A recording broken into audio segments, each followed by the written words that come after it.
gentlemen, welcome to the first edition of how to construct a goat's house that is very cheap. Guess what? The first thing you have to do is to have land, which is here. As you can see, this whole space. This space we are going to use it to construct a goat's house, a simple goat's house. We are going to also use it to construct a chicken house. We are also going to construct a kraal for only 2 cows. So we are trying to see whether it will fit here and how it is going to look like. As you can see, I've gotten a friend here who has come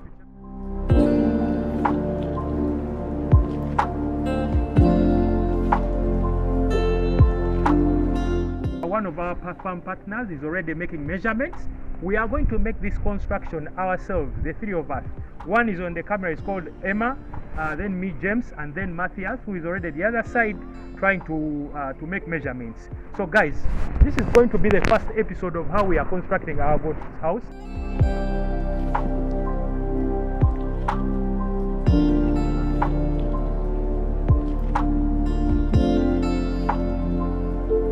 Please introduce yourself. Ambassador Matthias, an agronomist. And the farm manager. Farm manager, CEO, everything. Ladies and gentlemen, so Matthias is going to be taking us through exactly what is happening here and what we are doing. So Matthias, what are we doing right now? We are building a low-cost goat's house. Okay. So you think it will accommodate like how many goats? Like 20 and more. 20 average and 20. An average 20.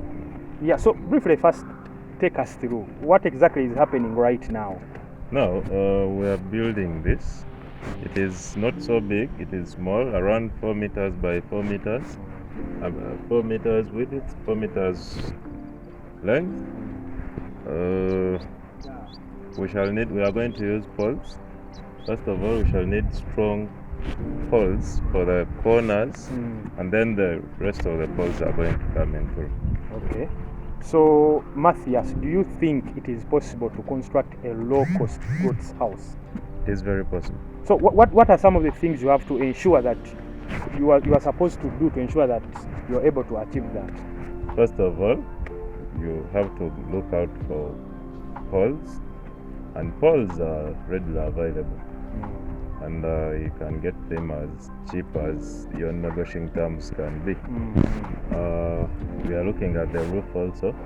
You can get you can do grass thatched, or you can use iron sheets. In sides, you can in the sides you can use timber.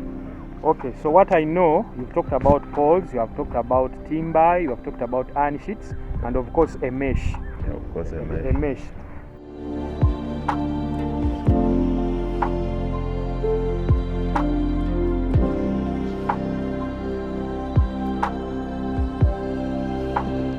For me, according to what I believe right now, the first thing you have to do is to reduce on the cost of labor.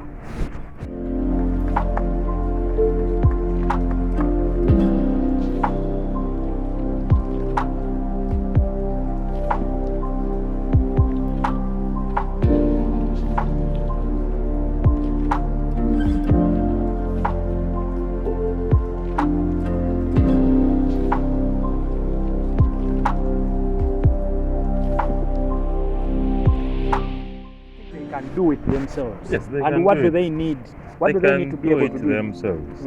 Because it is, as we said, we want to achieve this at a low cost, and as you can see, also we are doing it ourselves. Yeah. No, you just have to be with the measurements, know which house you're looking at and how many goats you're looking at. Then, if you're done with that, you know the measurements. Then you just need to get a hammer and in the nails, and then you start. Of course, you need what is that? This is a tape measure. You need a tape measure also to ensure that the dimensions come out. Yes. So, ladies and gentlemen, as you can see, the gentleman down there is part of the employees at this farm. So we don't have any outsider we have hired to do this work. Me, myself, I'm going to also be helping out in the labor. Even the gentleman behind the camera is also going to be helping out in the labor. Remember, this is the first episode. We are going to do so many episodes to show you the journey of this structure until even when the goats are in. So, Matthias, Have you already bought the material? The materials are here already. Okay. But one thing I've also thought about, some people already have trees at their farms. If you have trees at your farm, Then it reduces the cost also. yes. So how do you deal with termites? Because I know sometimes there are termites and all that. You can do you can put concrete down. If not concrete, you can use the insecticides which can help you on termites. On termites. Or before putting the pole down, you have to wrap it with a black polythene, those black polythenes for that. Okay.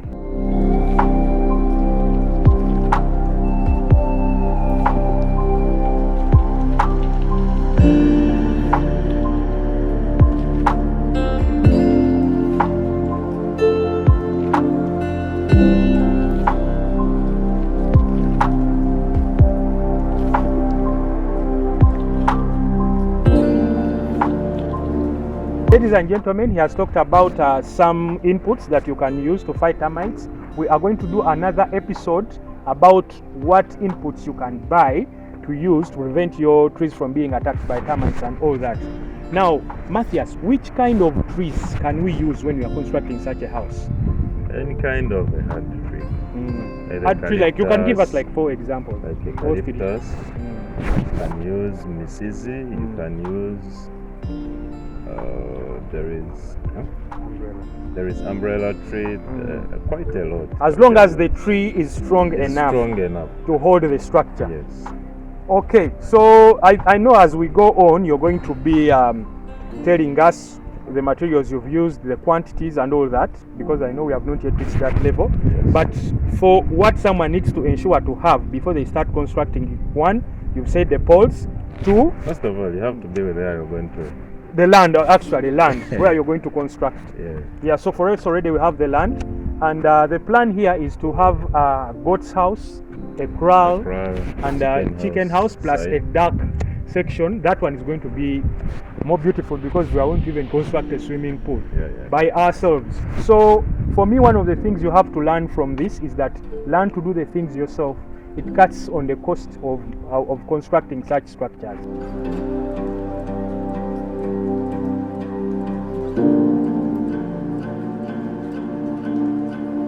Okay, so Matthias, tell us, what tools do you need if you're going to construct this house yourself? First of all, you need a tape measure. You'll need a pixel excavator. Pixel excavator. You need this. This is called a pixel excavator. Tape measure. A hammer. Continue. And a bosso. Yes. So this is all you need as tools to construct. Yes. So we have land. Does someone need to clear the place before, or you can even just come and construct in the bush? You can. You have to clear. Of course, you can't work in that environment. You have to first clear all the grass, so that when you're putting a peg somewhere, it is visible. Okay.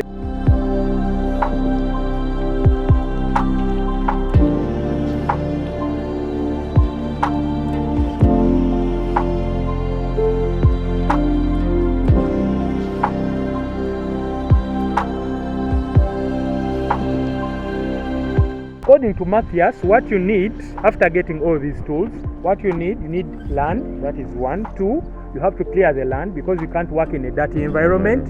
Then after having land, you clear the land, you get someone to clear. After clearing, then you measure, you make the measurements. So remember, we are constructing a 4 by 4 meter. Yes, we are planning to accommodate around 20 goats and more. So after that, then you get a hand excavator, then you start digging the holes, which we are doing right now.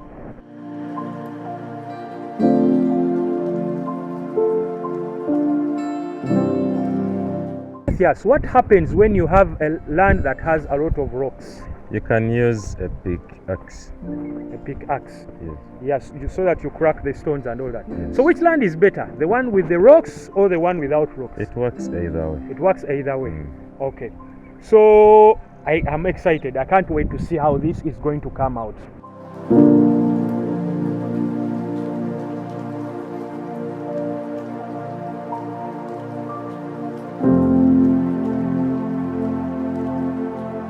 Now, ladies and gentlemen, I am glad that we have managed to record this for you because we are going to be walking through a journey of learning. At Aliwali Agri Farm, we believe in a few things. One, we are organic. We don't like a lot of inorganic inputs and all that. We are organic. So since we are organic, we believe that we can do most of the work ourselves so that we are able to, to cut down on the costs farmers incur when constructing such structures. So this is the first episode of constructing a 4x4 goats house cheaply. Join me next time for the second phase of the structure and we see how this comes out. I am excited. You should be excited.